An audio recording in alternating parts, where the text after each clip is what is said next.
The story of Joshua 8 in the Bible is a powerful lesson on the importance of perseverance in overcoming setbacks to achieve success.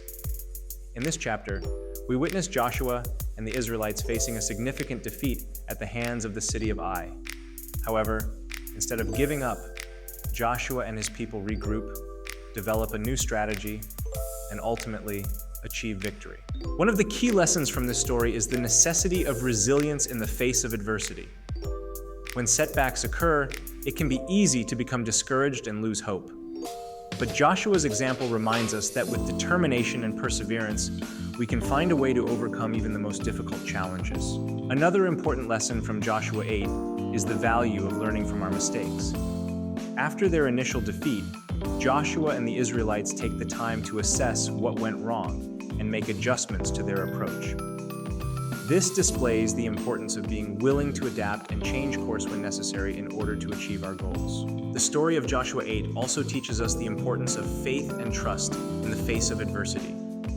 Despite their initial defeat, Joshua and his people continue to believe in the promises of God and maintain their resolve to press forward. This unwavering faith ultimately leads to their success. Overall, the lessons from Joshua 8 remind us that setbacks are a natural part of life. But with perseverance, resilience, and faith, we can overcome them and achieve success. This timeless message continues to inspire and motivate people to this day, serving as a reminder that with determination and a positive mindset, we can conquer any challenge that comes our way.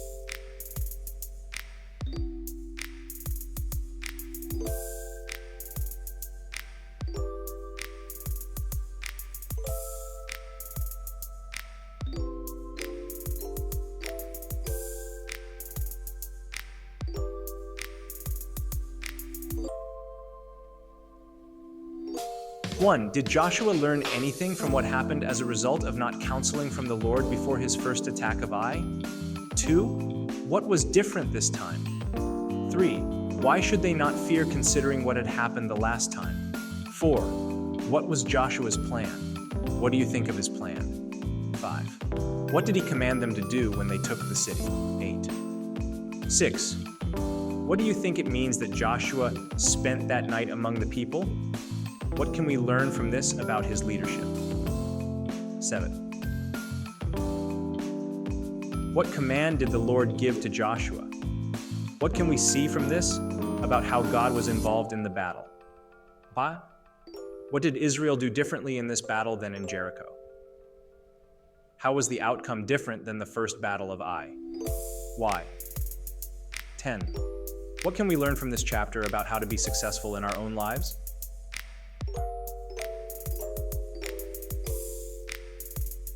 Psalms 119:67. Before I was afflicted, I went astray, but now I obey your word.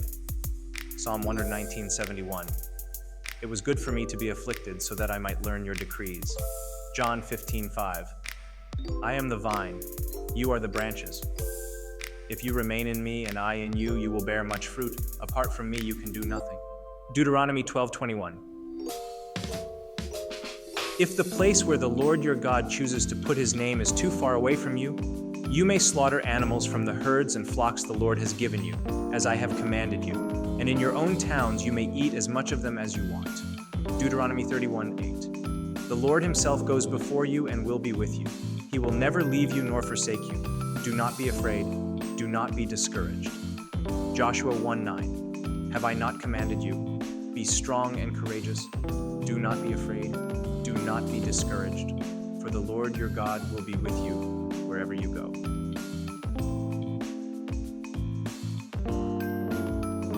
1. Sin must be dealt with to achieve true success. While sin remained in the camp, the people were defeated. It didn't matter how many times they tried. Every time would have been a failure if they hadn't dealt with the sin first. Victory wouldn't come by strength of numbers. Victory wouldn't come by willpower, strategy, boldness, or even perseverance. It only came from hand of God. Application.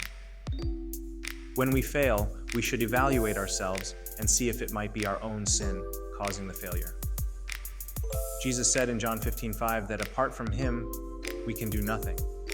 It doesn't mean we can't accomplish anything in the world's sight. but it means that we cannot accomplish anything that has real spiritual or eternal value. We cannot be successful in God's sight by our own power. Therefore, we must first deal with sin, and then He can give us true success. 2. God's relationship with the people was restored. He commanded Joshua, "Do not fear or be dismayed." Just as we learned in Joshua 1, the knowledge that God was with them should give them a supernatural boldness. God does not want us to be afraid either. Is there anything that you are sometimes afraid of? Application. Fear is a normal human response. Maybe you are afraid of the future. Maybe you are afraid of losing your job. Maybe you are afraid of not getting married. Or some people are afraid of getting married. Maybe you are afraid of having children and the responsibility that comes with it. It is normal to feel afraid, and yet God does not want us to. He wants us to be bold. He wants us to put our faith in Him. We should realize that He controls the future. A neighbor asked me if I felt pressure having 4 children. I told her that I did not feel pressure because I believed that God would take care of us in the future, so I do not need to be worried about it. And this is true. I am not worried about taking care of my family because I know that God is with me and will provide. Remember the command in 1 Peter 5:8 to cast your worries on Him because He cares for you. 3. Don't make the same mistake twice. One mistake was not counseling the Lord. A secondary mistake was being overly confident in their own abilities by sending only a small number of troops into the battle. It is bad to make a mistake, especially one that is easily avoidable. Do you know what is worse? It is worse to make the same mistake twice. A lot of people do not learn from their mistakes. They keep repeating the same mistakes over and over and over. Someone once said that the definition of insanity is repeating the same thing again and again and expecting different results. Well, Joshua learned from his mistake. This time he counsels the Lord prior to attacking Ai. Application. We all make mistakes. Another person once said to be human is to err. But if you do make a mistake, be sure to make it only once. Learn from that mistake and let God use it in your life to teach you a valuable lesson. Be humble and don't compound that mistake. 4. Joshua and the people went back to the place of defeat. If we are defeated, we should not give up. We should not turn around and run away. We should ask ourselves why we failed. Then we need to turn to the Lord, correct the problem, and try again. We need to learn to persevere in the face of adversity. 5. The means of victory was the same as at Jericho, but the battle plan was completely different. God would be with them. That is where the victory came from. But the strategy was different. Whereas Jericho was conquered through supernatural methods, Ai was conquered normally. God uses different ways to accomplish His purposes. Sometimes He uses miracles, and sometimes He uses the boldness of His people. Principle. Sometimes God heals people naturally. Sometimes He heals them miraculously. Sometimes He provides for His people through normal means like a job. Sometimes He provides miraculously. Sometimes He answers prayers through normal ways, like people meeting others' people's needs. And sometimes in supernatural ways, like the birds taking food to Elijah. The means of God's work in our lives is different. The battle plans and strategies and methods might be different. But the constant is God is at work and we must look to Him. 6. God used the very means of defeat to bring about a victory the second time. The people of Ai were now overconfident and thought everything would be the same, this time as the first time. Considering the Israelites as pushovers, Ai's army thought this would be an easy victory. It was their victory the first time that caused them to become prideful and overconfident, much like the Israelites were overconfident after Jericho. Principle. God used Achan's sin and the defeat of his people to bring about a great victory. Romans 8:28. He causes all things to work together for good. This is the miracle of God's sovereignty. He uses even our sin to bring about good things in our lives. Can you think of any examples in the Bible where God used people's sin to bring about good in others' lives?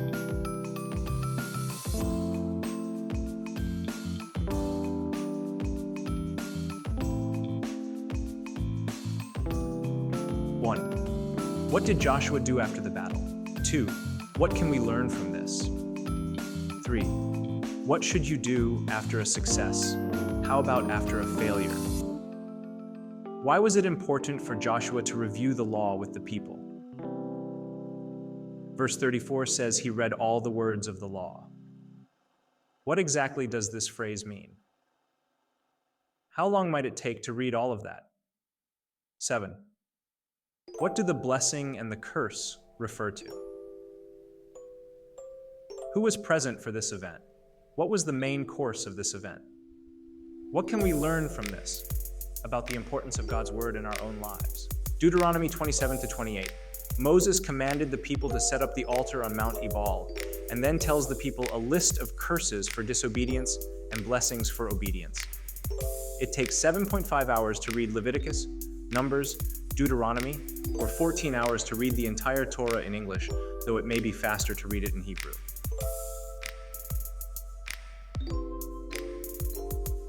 1. Joshua and the people place priority on obedience instead of military victory. Normal rules of war would dictate that Joshua and the army follow up their victory with a quick military advance. But instead, they take a 30-mile journey to worship God at Mount Ebal. Why? It was commanded in Deuteronomy 27-28. For the last several chapters, we see that, with the exception of Ashan, the people were very obedient to the Lord's commands. Even when they didn't understand them, they obeyed.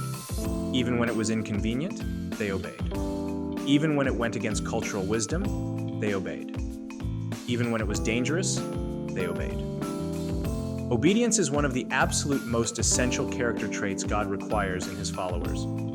Notice that even the method Joshua used in building the altar was just as Moses, the servant of the Lord, had commanded. Joshua obeyed the spirit and the letter of the law. He took care to do exactly what was required. 2. This altar and the sacrifices on it commemorated their entry into the land. God had promised this land to Abraham over 400 years before. In the time of Joseph, their ancestors had left the land only 70 strong, and now they were coming back as a full-fledged nation. It was only right to remember God's leading and his promises and proclaim their devotion to him. Application. God is the witness watching over every important step in our lives. When you achieve one success, do you rush forward to do the next thing? Or do you stop to thank God and express your appreciation for bringing you to that point in your lives? We are all busy. We have many things pressing for our time. It is so easy to push from one thing to the next, without pausing.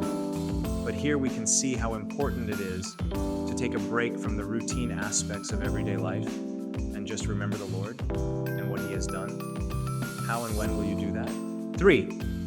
The altar. There is some evidence that Joshua's altar has been found at Mount Ebal. Evidence includes 1. A large stone structure. The inside has been packed with dirt ash.